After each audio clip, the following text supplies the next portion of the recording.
Hello and welcome. My name is Maria Kliavkov, and I'm the founding executive director of Healthy Mourning Revolution, dedicated to revolutionizing the way you think about grief and mourning. We are in the midst of the sacred 6 weeks, which is the 6 weeks of gratitude between Canadian Thanksgiving in October and US Thanksgiving in November. And we're coming to the end of October now, which is a very sacred time. We celebrate in North America what's called Halloween, but Halloween comes from the tradition of All Hallows Eve, often connected with the notion of the Night of the Dead, where it's a recognition and an honoring of our ancestors who have died. Around the world, people will journey to the family cemeteries with candles. Some of them will do it in parades. They will bring their candles and the light to the gravesite, and they will share stories of their beloved ancestors.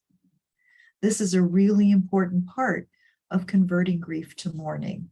It's about recognizing that we need to honor those people who have died. And so what we do is we journey to the grave sites of our ancestors. We remember their lives and we celebrate their lives because their lives lived the way they lived it, allowed us to live our lives the way we live our lives. Our lives are built on the foundation that they created.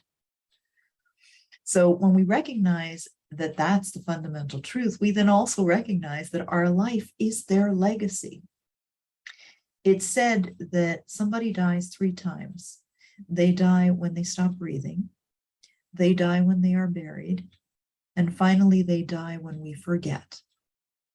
All Hallows Eve is the opportunity to remember and to celebrate the lives of our ancestors, those who have gone before us. Maury Schwartz, from the book Tuesdays with Maury, written by Mitch Albom, when asked, what will I do after you die? He said, after I die, come and visit me, bring a sandwich, have conversation, you talk and I'll listen.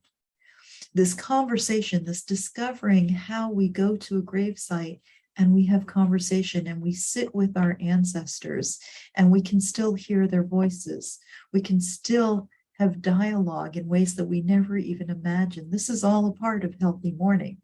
And so we utilize these days.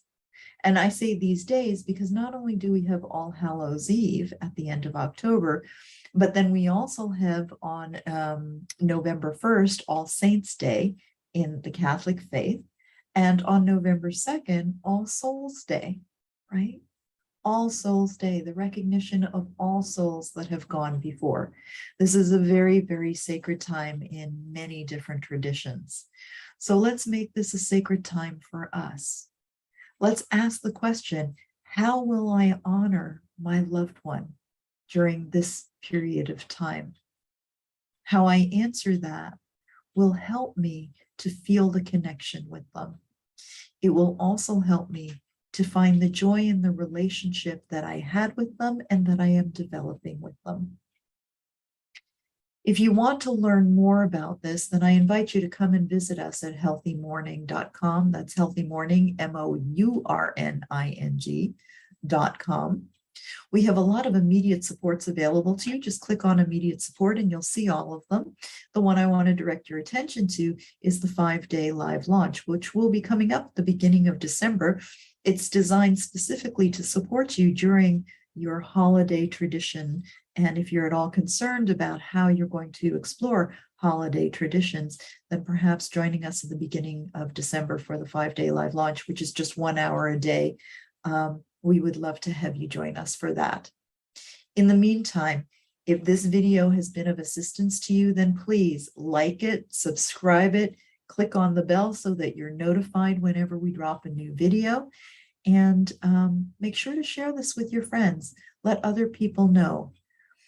Grief and mourning is the great unknown in certainly North American culture, but in most of Western culture, we don't know how to do it, and we certainly don't know how to do it well. We expend a lot of energy fighting against our grief instead of embracing the grief journey so that we move through it with ease and grace.